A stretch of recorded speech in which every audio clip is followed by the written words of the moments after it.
जिंदगी में सुख और दुख हमेशा लगे रहते हैं। अगर सुख है तो दुख भी आएगा और दुख है तो सुख भी आएगा। और हम सब परेशान रहते हैं, कभी शरीर से तो कभी पैसों से। और ऐसा नहीं है कि कोई घर कह दे कि भाई हम परेशान नहीं हैं, हमें कोई परेशानी नहीं है और हमें तो भाई सब संपत्ति और सुख और शारीरिक सुख सभी से हम संतुष्ट हैं। तो ऐसा नहीं है भाई। अंबानी भी है ना, इतना कमा रहा है तो वो भी परेशान है। उसका जो बेटा है ना अनंत अंबानी, वो अपने शरीर से परेशान है। तो ये तो ज़िंदगी की एक रीत है। सुख है तो दुख है, दुख है तो सुख है, बादल है तो बरसात है, ज़मीन है तो उपजाऊ है। अगर कोई खंडर ज़मीन होगी तो हम उसे सही करने की कोशिश करेंगे। तो इसका मतलब ये तो नहीं है कि सारी ज़मीन खराब है। मेरा कहने का मतलब है, जयपुर से पारासर धाम एक ज़िला पड़ता है, वहाँ से एक 10 साल का बच्चा, 9 से 10 साल का बच्चा है जो कि धीरेन शास्त्री की कॉपी कर रहा है और अपने आप को बता रहा है कि हनुमान जी की कृपा उस पर है और उसको वो शक्ति प्राप्त हो गई है जो बागेश्वर धीरेन शास्त्री पर है। हनुमान जी को इन्होंने अपना गुलाम बना रखा है और हनुमान जी इनका हाथ पकड़कर इनको पर्ची बनवाते हैं। यूट्यूब पर ये वीडियो बनाकर डाल रहे हैं। लोग परेशान होते हैं तो कहते हैं विनाश क्या लिया, विपरीत बुद्धि। तो जो परेशान होते हैं उनको तो यही समझ में आता कि ये समाधान निकालेंगे मेरे जीवन का। तो 2-4 चीज़ें सीख लो। सामने वाले को एक ही तो चीज़ सुनना है आपके मुंह से कि आप परेशान हो, आपके काम नहीं बढ़ रहा है, व्यापार में आपको फ़ायदा नहीं हो रहा है, आपकी नौकरी नहीं लग रही है, घर में शादियाँ नहीं हो रही हैं। ये तो सभी घर में मिलेगा आपको। लेकिन ये 9 साल के बच्चे ने, ये 9 से 10 साल का बच्चा है, इसके माँ बाप ने, इसके परिवार के, इसके चाचा ने, सब ने एक बहुत अच्छा सा इस बच्चे को पढ़ा दिया। उसका आत्मविश्वास देखिए कि वो किसी से भी बात करता है वही ताल ठोक कर, जैसे कि धीरेन शास्त्री करते हैं। और हम ये नहीं कहते कि धीरेन शास्त्री ने भी भाई बाबा की कृपा है। तो ये दिमाग को पढ़ने की शक्ति होती है एक, कि हम आपके दिमाग को पढ़ लेते हैं कि आप किस चीज़ से जूझ रहे हो। आपके चेहरे को देखकर समझ जाते हैं काफ़ी लोग कि आपके भाव जो है ना आपके चेहरे पर, वो किस चीज़ के हैं। खुशी इंसान होगा तो अंदर से जो स्वस्थ होगा तो उसके चेहरे के भाव अलग होंगे, दुखी होगा उसके चेहरे के भाव अलग होंगे। और कोई और ज़्यादा दुखी होगा, किसी के परिवार का सदस्य नहीं रहा हो तो वो और ज़्यादा टूटा हुआ अंदर से होगा। तो उसके चेहरा, उसकी आँखें, उसके चेहरे के भाव बता देते हैं कि आप किस चीज़ से जूझ रहे हो। तो ये दिमाग को, यानी माइंड को पढ़ने का, जो माइंड रीडिंग भी बोल सकते हैं हम इसको, तो एक तरीका होता है। ये सीखा जाता है, किसी किसी को बचपन से मिल जाती है तरीका ये सीखने का, और किसी को सीखने पड़ती है।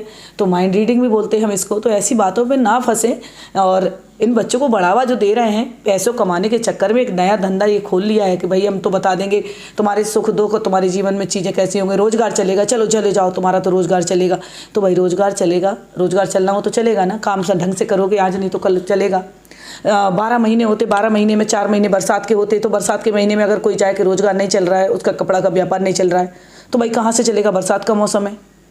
अगर हम सर्दियों के मौसम में चले जाते हैं, सर्दियों के मौसम में पूरी सर्दी के मौसम जब शुरू होती है नवंबर से, तो ऐसा नहीं है कि पूरे नवंबर से शुरू हो सर्दी और मार्च अप्रैल तक शादियां होती रहें। तो ऐसा नहीं है, बीच बीच में 15 दिन ऐसे भी आते हैं दिवाली के बाद कि जब कोई शादी वादी नहीं होती तो लोग कहेंगे भाई हमारी तो कोई बिक्री नहीं हो रही है, तो काम धंधा नहीं चल रहा है। हाँ, अगर आप नौकरी करते हैं, सरकारी नौकरी आप कर रहे हैं, तो बरसात हो, गर्मी हो, सर्दी हो, आपके घर में तनख्वाह आएगी, आपको ड्यूटी जाओगे तो आपकी तनख्वाह बनेगी। अगर आप कहोगे घर पे बैठ जाओ फिर भी हमारी तनख्वाह नहीं आ रही है, तो ये आपकी गलत है सोच। तो ऐसे बाबाओं की झांसे में ना फंसे। हम हमेशा वीडियो बनाने में यही विश्वास रखते हैं कि आप लोगों को थोड़ा सा मार्गदर्शन करें इस चीज़ को लेकर, इन बातों को लेकर कि ज़िंदगी में जो जिंदा है, परेशानियाँ तो उसी के हिस्से में हैं।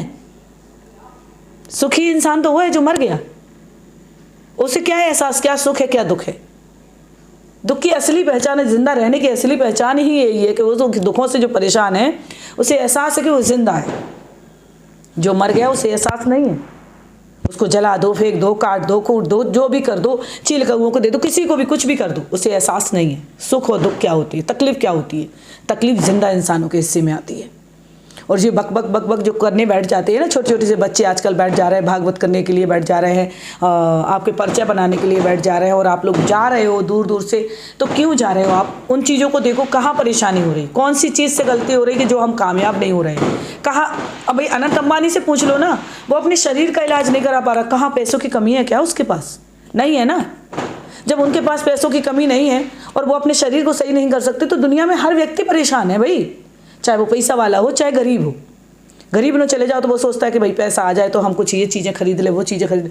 और अमीर के पास चले जाओ, वो कमाता कमाता इतना परेशान हो जाता जीवन में कि वो अपने खाने पीने पर ध्यान नहीं देता, इसलिए पेट के रोग पैदा हो जाते हैं। तो पेट के रोग से वो शरीर का रोगी बन जाता है। हमेशा हमारा उद्देश्य होता है कि आप लोगों को गुमराह होने से बचाया जाए। और आप लोग हमारी वीडियो कहाँ से देखते हो आप कमेंट में ज़रूर लिखा करें। आपको वीडियो कैसी लगती है ये भी ज़रूर बताया करें। वीडियो शेयर करें, इस चैनल को सब्सक्राइब भी करें। और ऐसे ढोंगी बाबाओं के झांसे में ना आए। ये बच्चे को क्या नॉलेज बताइए। जयपुर से इसने एक पारासर धाम बना लिया और बाबा जी बजरंगबली को कह रहा है कि भाई बजरंगबली इनके कहने पे काम करते हैं। इसको कितना ज्ञान है भाई। बजरंगबली भी एक खिलौना बन गया आज के समय में हर किसी के लिए, कि कोई भी कहता था बजरंगबली की शक्ति है, बालाजी धाम है, बालाजी धाम पे आ जाओ, ये हो जाएगा वो हो जाएगा। कैसे हो जाएगा भाई। बाबा की कृपा ऐसे ही मिलने लगी है और हर किसी के बाबा गुलाम हो गए हैं। तो एक आध दिन बजरंगबली इन लोगों को उठा उठा के पटके तो बजरंगबली को कोई नहीं कहेगा कि इनके गुलाम है। भैया ये लोग तो भैया यही बता रहे हैं कि इनके हाथ में बालाजी यानी बजरंगबली इनकी मुट्ठी में है, ये जो चाहे वो काम करवा सकते हैं।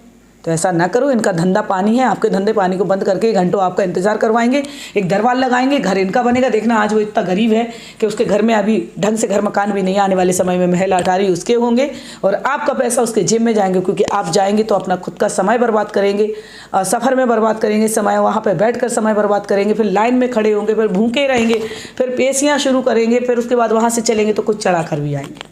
तो झोली किसकी भर रही है भाई, जो बाबाओं की। तो ऐसे बाबाओं से सावधान रहें। हमारा उद्देश्य हमेशा यही रहता है कि आपको समझाएं, इन चीज़ों से बचाएं। वीडियो अच्छी लगे तो शेयर जरूर कीजिएगा।